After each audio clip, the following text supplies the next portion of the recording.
ministers and to the chief executive, and that's how a government structure works anywhere. But they are held to account.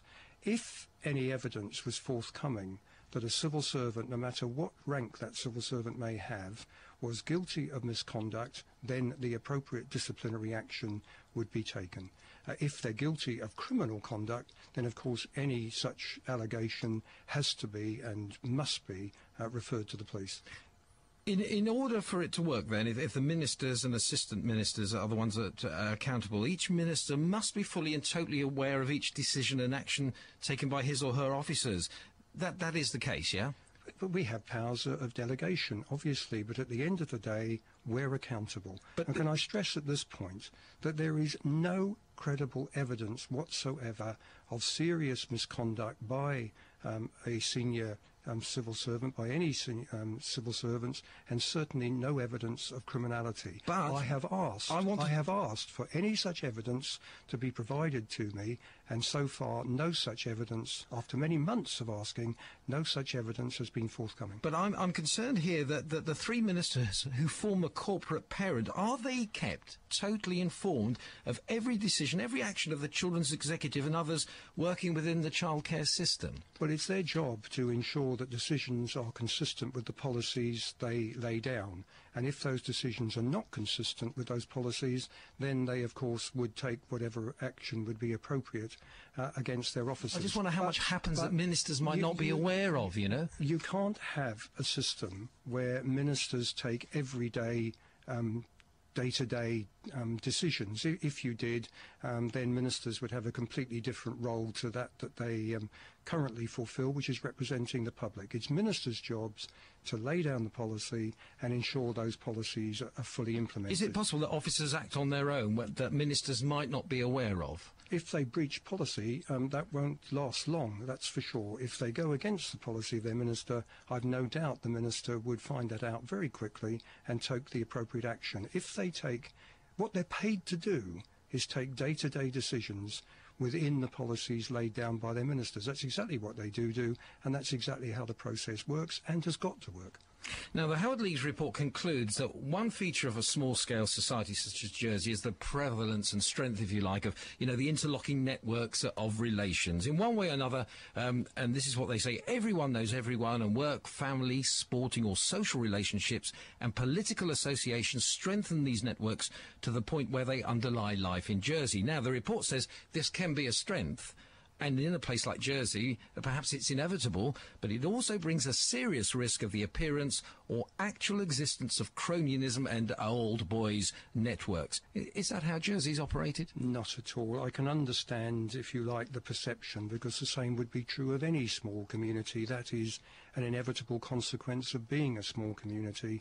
But the suggestion, and it's, I think, important to make the point that the Howard League have not made any allegations that it exists at all. Others may have done so, but the Howard League themselves have not done so. They've said that it could exist, and there's a perception that it exists, and I can understand that. We need more checks and balances, don't we, in place in terms of inspections, external reviews to guard against, even if it's the perception of cronyism and old boys networks. That's why the Howard League have come in, that's why Andrew Williamson has been called in, that's why June Thoburn has been called in, and that's why we work with the NSPCC. Now, how many more external investigations or inspections are we going to need? One wonders how far this should go, and it seems to me the position we've reached is that certain individuals, because they don't agree with the conclusions of the external investigations, are calling for yet more. But to add to that point, Andrew Williamson also said that we should continue with external investigations. We've accepted his recommendation, we've agreed it, we're implementing it. So all those criticisms, I'm afraid, just fall right away. But can you categorically state, Chief Minister, that it's not possible that such interlocking networks of relationships have meant that mistakes have been made in connection with the treatment of children in the state's care, and that they've led perhaps to a lack of rigour and unwillingness even to hold the actions of our own up to scrutiny? I do not believe there's been an unwillingness to hold our childcare structures up to scrutiny. And again, I repeat again, how many more external reviews and investigations do we need to have? No. There's been, and let's also refer back to the Cathy Ball report, yet another example of an external review and inspection. Jersey has a history of laying itself completely open to external review. We're going to continue to do that. It is necessary as a small community for us to do that. That's fully recognised, fully accepted, and already has been and will continue to be fully implemented. Now, there have been and still are calls for the suspension without prejudice of a number of civil servants who are the subject of allegations of abuse, including at least 2 who have been, may still be, part of the ongoing police inquiry. Now, my question is, why have these people not been suspended, as I've said, in a neutral way, without prejudice, until investigations are complete? Because no evidence has been furnished to support the calls for their suspension. As chairman, one of my roles as chief minister is that I'm chairman of the state's employment board, and we take any allegations against staff, particularly senior staff, very seriously indeed. And many months ago, I asked a complainant for evidence to support a suspension. More particularly, I said if there's any suggestion of criminality, that evidence needs to be put to the police. So far, I have received no evidence whatsoever that suggests that suspension is appropriate. But can you explain then to us the difference between civil servants who are the subject of serious allegations, some the subject of criminal investigations, but who are allowed to remain in their posts, and, for instance, the Director of Family Nurse and Home Care, and even the Chief Officer of Police, who have been suspended without prejudice pending investigation? Well, I'm not going to comment on individual cases. I'm questioning the principle and a perceived double standard here. Well, it's not perceived. It may be perceived double standard, but that is wrong. Why? It's because it's all to do with evidence. Provide the evidence which is sustained, and action will be taken. Further than that, I don't think I can go or should go. Now, in the wake of the Howard League's review, will the decisions made concerning these civil servants be revisited, or from what you've just said, you're happy with the state of affairs?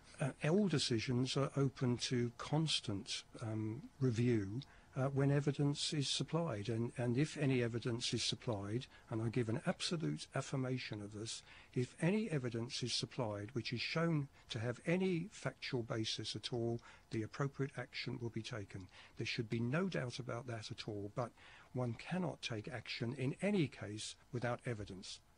And finally, Chief Minister, Constable Crowcroft has said he believes the island's facing an unprecedented crisis of confidence in leadership and its ability to follow correct procedures in terms of government's treatment of senior staff, its policing and judicial functions. He's even cancelled a trip he had planned to Bad Versac. Now, how do you and the Council of Ministers intend to respond to his concerns and those of others? Well, what I'm waiting for, first of all, is for the Constable to contact me. He's made these suggestions through the media and quite extraordinarily cancelled his trip to Germany for reasons I can't yet fathom, but he's made no attempt to contact me to discuss his concerns whatsoever. And until he does, I'm no better informed than any other member of the public. What I would say is that he's clearly reacting to the events of last week. I believe the events of last week, starting with the police press conference and then moving on throughout other now very well-known actions, were entirely appropriate and were entirely properly conducted. Chief Minister, Senator Frank Walker, talking to me earlier about the issues coming out of the Howard League for Penal Reform's review of the youth justice system here in Jersey.